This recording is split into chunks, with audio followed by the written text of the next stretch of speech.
Kumusta kayo dito? Hindi pa rin ba kayo natatapos? Katatapos lang nilang mag-decorate. I think tapos na din si Camila. Sige, puntahan mo muna babe. Kawawa naman. Sige babe, excuse. Iiwan ko muna kayo ha. Tamang-tama po ang dating ninyo ma'am. Tapos na po ako magluto. Sige, tatawag na ako nang pwedeng magdala nito sa labas. Hindi pa kasi dumarating yung mga waiter at waitress na magdadala sana nito sa labas. Hello guys, sino sa inyo pwedeng tumulong para magdala ng mga pagkain dito sa labas? Ay ayokong masira ang beauty ko dyan, sabi ng isang baklang designer. Kami na nga ang tutulong pagpepresenta ng iba pa nitong empleyado para tumulong na ilabas ang mga pagkain. Ito na sila, Camila. Ito na ba lahat? Sige. Kami na dito, Camila. Magpahinga ka muna. Ama, maliligo muna po ako, mama ha. Halika, maibibigay ako sa'yo. Magsuot ka ng magandang damit. Ngayon, hindi ka nakatulong. Hindi na po ma'am, nakakahiya po. Anong nakakahiya? Huwag ka nang mahiya. Ibibigay ko na lamang sa'yo ang damit mo.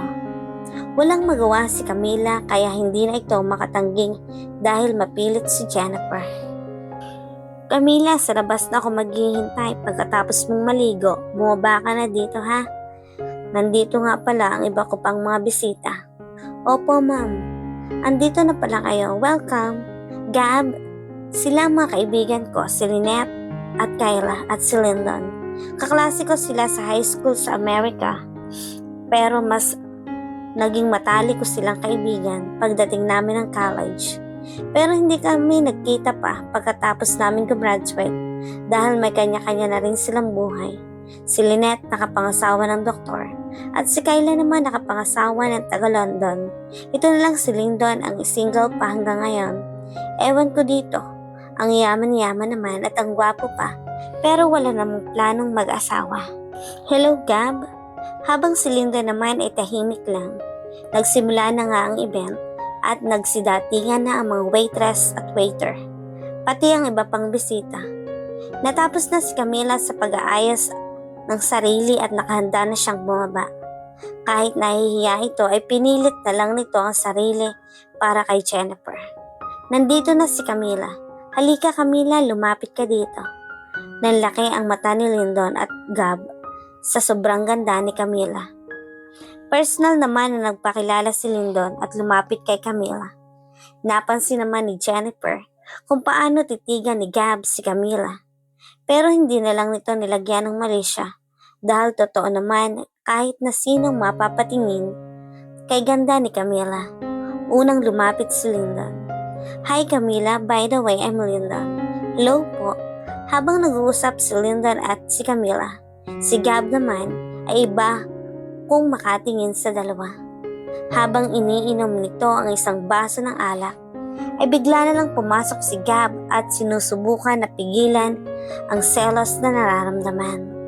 Babe, saan ka pupunta? Sandali lang ha. Boyset na lalaking yun. Umuporma pa kay Camila. Sumunod naman agad si Jennifer kay Gab. Sandali lang ha, susundan ko muna si Gab. Paalam nito sa mga kaibigan. Habang nag-uusap naman ang mga kaibigan ni Jennifer, hindi nila maiwasan ang pag-uusapan si Gab. Gwapo sana, pero mainitin naman ang ulo ng Gabriel na yan. Gab, ano ba nangyari sa'yo? Bigla mo na lang kaming iniwan ng mga kaibigan ko.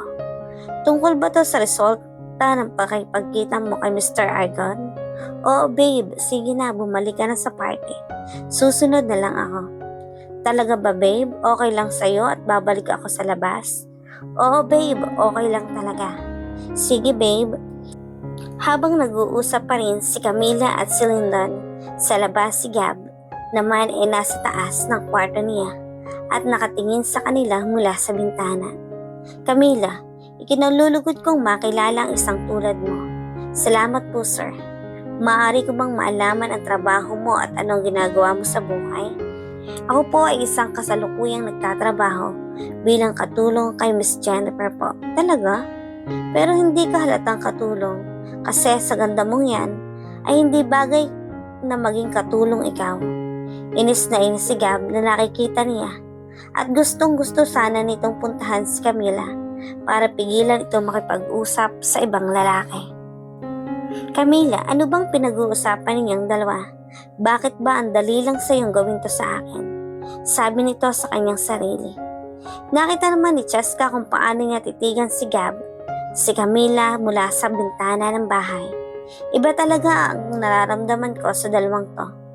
Kahit pa sabihin ko kay Jennifer, hindi naman din maniniwala siyon sa akin.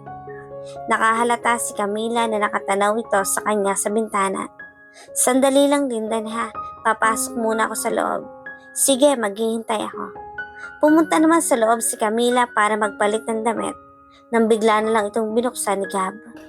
Gab, lumabas ka na, baka makita tayo ni Jennifer. Hinalikan lang siya bigla nang mapusok ni Gab. Bakit ka nakikipag-usap sa lalaking yon? Ano bang pakailan mo? Umalis ka na. Huwag ka nang lalapit sa lalaking yon kung ayaw mong lapitan ko siya at baka masuntok ko pa ang lalaking yan. Oo, hindi, basta umalis ka na at baka makita tayo dito. Umalis naman agad si Gab pagkatapos itong masiguro na hindi na talaga lalapit si Camila sa lalaking yon. Mukhang nakita na ni Lyndon ang babaeng bibihag sa puso niya. Sabi ni Kyla, yan si Camila. Mabait yan, Lyndon. Gusto ko siya, Jennifer. Nako, Lyndon, huwag kang magbiro diyan. Mawawalan ako ng katulong sa'yo. Kailangan ko pa yan kasi babalik pa ako ng Amerika. Pwede ko bang bisitahin siya sa bahay ni Jennifer? Seryoso ka bang talaga, Lyndon? Maliligaw ka sa isang katulong? Natatawang sabi ni Lynette. Oo, bakit? Marangal naman ang trabaho niya at hindi basta-basta ang ganda niya. At tama si Jennifer, mabait siya. O sige, Lyndon, pagbalik ko dito galing US, papayag akong pumunta ka sa bahay. Sige, maiwan ko muna kayo at puntahan ko ang ibang bisita. Sige, Jennifer. Mag-enjoy lang kayo ha. Marami pang pagkain at drinks. Cheska, sandali lang at tatawagin ko lang si Camila. Sa loob, ikaw muna mag-entertain sa iba nating bisita. Camila, o bakit ka nagpalit ng damit? Bagay pa naman sa'yo ang damit na binigay ko. Nakakahiya po kasi ma'am, makihalubilo sa kanila. Bakit? Dahil isa kang katulong? Hindi naman nila alam. Sa ganda mong yan at ayos mo kanina, gustong gusto ka pa naman sanang makausap ni Lyndon. Bakit gustong makausap ni Lyndon si Camila? Babe, mukhang gusto ni Lyndon si Camila. Ano? Oh, bakit hindi ka ba natutuwa?